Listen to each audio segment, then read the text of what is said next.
Assalamualaikum warahmatullahi wabarakatuh. Perkenalkan, nama saya Cindy Sulistia Febrianti dengan NIM 8606515399. Untuk tugas pertama ini membuat video dan menjelaskan bagaimana dan menganalisis bagaimana tentang ontologi, epistemologi, dan juga aksimologi dalam membentuk dasar-dasar filsafat ilmu. Yang pertama, saya akan membahas tentang ontologi. Apa sih ontologi itu? Ontologi itu membahas tentang apa yang menjadi objek kajian ilmu dan juga hakikat kenyataannya seperti apa. Jadi, ontologi itu apa sih yang menjadi kajian dalam suatu ilmu? Kajian suatu ilmu bisa menjadi bisa kita contohkan seperti kajian sosiologi, yang pastinya akan mengkaji hubungan sosial dalam bermasyarakat. Yang kedua yaitu epistemologi. Apa sih epistemologi itu? Epistemologi itu adalah cabang filsafat yang membahas tentang bagaimana ilmu diperoleh, dan termasuk juga dengan metode, cara berpikir, dan cara menguji kebenarannya itu seperti apa. Kalau bertanya tentang bagaimana cara mendapatkan pengetahuan, bisa dengan cara bereksperimen, dengan mencoba untuk membuktikan teorinya itu seperti apa. Dan yang kedua, bisa kita dengan observasi, dengan mengamati langsung, misalnya perilaku anak. Jadi kita bisa langsung observasi, kita langsung turun ke lapangan langsung, dan anak-anak juga bisa akan memperoleh pengalaman langsung.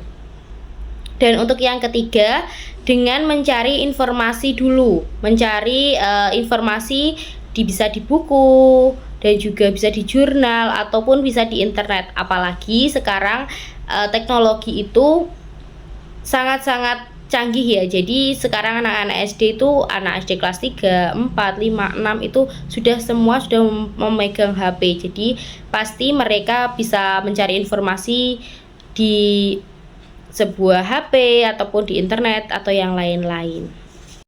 Untuk yang ketiga yaitu aksiologi, yang membahas nilai etika dan juga tujuan penggunaan ilmu dalam kehidupan, dan untuk apa ilmu digunakan.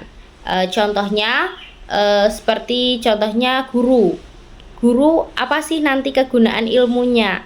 Padahal guru itu nanti kegunaan ilmunya banyak sekali. Kita bisa mengajar, kita bisa mengasih pengalaman kita kepada anak-anak kita, kepada anak didik, dan juga apa yang bisa kita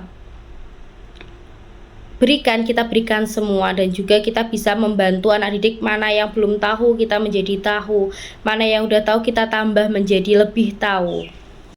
Semua itu digunakan untuk meningkatkan kualitas manusia. Dengan adanya teknologi untuk bisa meningkatkan, bisa digunakan untuk mempermudah pekerjaan manusia. Jadi contohnya kita bisa menampilkan pelajaran melewati biasanya itu melewati laptop atau yang lain-lain. Dengan metode seperti itu nanti anak akan lebih semangat untuk belajar. Dan yang terakhir, ketertarikannya atau terkaitannya ontologi, epistemologi, dan juga aksiologi. Untuk keterkaitannya, sebenarnya ketiga ini tidak bisa dipisahkan karena mempunyai peran penting. Semua memiliki peran penting masing-masing. Apalagi dalam pendidikan, ontologi itu yang dikaji siswa dalam proses belajarnya seperti apa. Yang kedua, epistemologi menggunakan metode observasi, eksperimen, dan juga evaluasi. Seperti yang tadi saya jelaskan, bahwa untuk yang pertama itu pasti kita akan menggunakan metodenya dulu seperti observasi, nanti supaya anak itu punya pengalaman pribadi, mempunyai pengalaman untuk pelajaran tadi yang akan kita gunakan. Dan anak juga mengetahui bagaimana hasilnya. Oh, kalau saya seperti ini, jadi nanti saya akan mendapatkan hasil seperti ini. Dan kita sebagai guru juga bisa mengevaluasi, jika ada kekurangan bisa kita tambahkan. Jadi ketiga dasar utama tadi itu pastinya ketiganya itu menjadi 3 pondasi utama yang sangat penting: ontologi, epistemologi, dan juga aksiologi. Tanpa ontologi tidak jelas apa yang akan kita pelajari, dan tanpanya epistemologi tidak jelas cara mempelajarinya itu seperti apa.